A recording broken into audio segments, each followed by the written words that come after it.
বিকেল বন্ধুরা, প্রচুর কাজ, শরীর খারাপ ছিল, আমি একদম বিছানা থেকে উঠতে পারছিলাম না, ভীষণ কোমরের যন্ত্রণা। সেই কারণে কদিন ভিডিও কিছু বানাতে পারিনি, শরীর খারাপ ছিল। আমার তো স্পন্ডালাইটিস আর্থ্রাইটিস দুটোই আছে, সেই কারণের জন্য 3বার হয়ে গেছিল গরমের চোটে।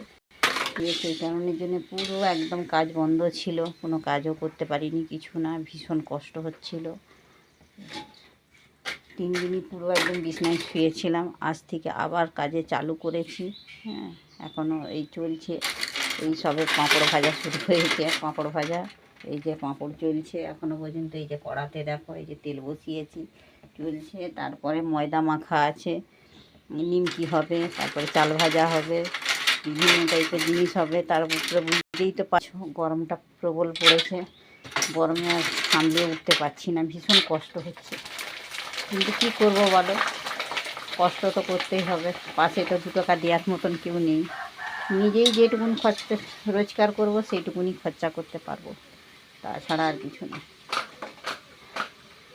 এই কারণের জন্য আবার পুনরায় কাজ শুরু করেছি, আজ থেকে কাজ চলছে। এই কারণের জন্য মানে এই দুপুর টাইমটা একটু বসতেও সময় পায় না। বিভিন্ন টাইপের কাজ জানোই যে আমার ছোটো একটা বিজনেস আছে, সেই বিজনেস করতে হয়। তার উপরে ধূপের ব্যবসা আছে, ধূপও করতে হয়। ওই যে দোকানের যে ব্যাগ, সেই ব্যাগও তৈরি করি, ধূপ প্যাকেটও করি, বিভিন্ন টাইপের কাজ করি। বিভিন্ন টাইপের কাজ করার জন্য আমার সারা দিনেই ভীষণ পরিশ্রম হয়। বেলা 12টা 1টা পর্যন্ত কাজ করতে হয়, কিন্তু কী করবো বলো, কিছু তো করার নেই। প্রচুর দেনা করে দিয়ে চলে গেছিল হাজব্যান্ড, সেই দেনাটাকে তো মেটাতে হয়েছে। এবার দেনা মেটাতে হয়েছে, সেই দেনাগুলো নিয়ে মানুষ তো বুঝতেই পারছো, রোজগার করাটা ভীষণ টাফ জিনিস। মেয়ে বলো ছেলেই বলো, এখনকার যা জিনিসপত্রের দাম বলো, রোজগার করাটা ভীষণ কষ্টকর ব্যাপার, ভীষণ কষ্টকর ব্যাপার আমি মনে করি। আর বিশেষ করে মেয়ে হলে তো আরও বেশি কষ্ট।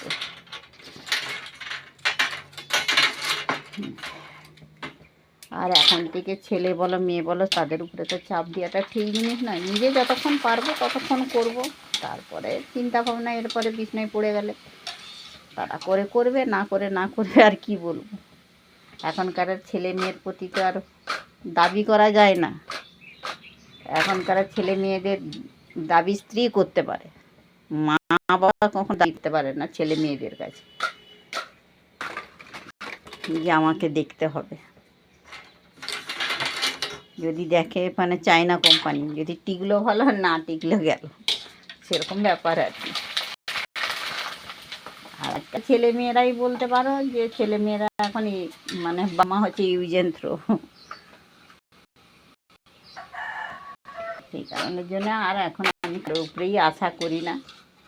এখন ভাবি যে যতদিন বেঁচে আছি ততদিন নিজের কর্ম করেই এইভাবেই সময়টা কাটিয়ে দেবো। আজ 3 দিন 4 দিন বিছানায় পড়ে আছি, ভীষণ হলো, মানে সব কিছুর দিক থেকেই কষ্ট। এক তো রোজগার পাতি নেই, তার উপরে যেসব দোকান ফোকান ধরা আছে সেই দোকানগুলো চালাতে হচ্ছে, সেইগুলো এবার মাল দিতে হচ্ছে, তাদেরও মাল দেওয়া হয়নি, কিছু না। কী করবো বলো, কিছু করার নেই। আমি না মাল তৈরি করলে কে করবে? কাস্টমার এসে ঘুরে যাচ্ছে, এবার বাধ্যকতা আমাকে মাল করতে বসতে হয়েছে, নাহলে শরীরটাও টানছে না একদম। কিন্তু কি করব, কিছু করার নেই। এই যে পাঁপড় ভেজেছি, কিন্তু অল্প অল্প করেই রাখতে হচ্ছে, কেন নিয়ে যাবে না, ওই জন্য পাঁপড়টা অল্প অল্প করে রাখতে হয়। 5 কেজি ময়দা মাখানো হয়ে রয়েছে, কখন ভাজবো জানি না। এই যে পরপর চাল ভাজা আছে, পাঁপড় হচ্ছে, চাল ভাজা আছে। এবার মশলা সরঞ্জাম তো অনেক কিছুই আছে, তোমরা তো জানোই। কেন আমার তো মশলা চাল ভাজাটা হয় না, ওই কারণের জন্যে প্রচুর ধরনের মশলা তৈরি করতে হয়।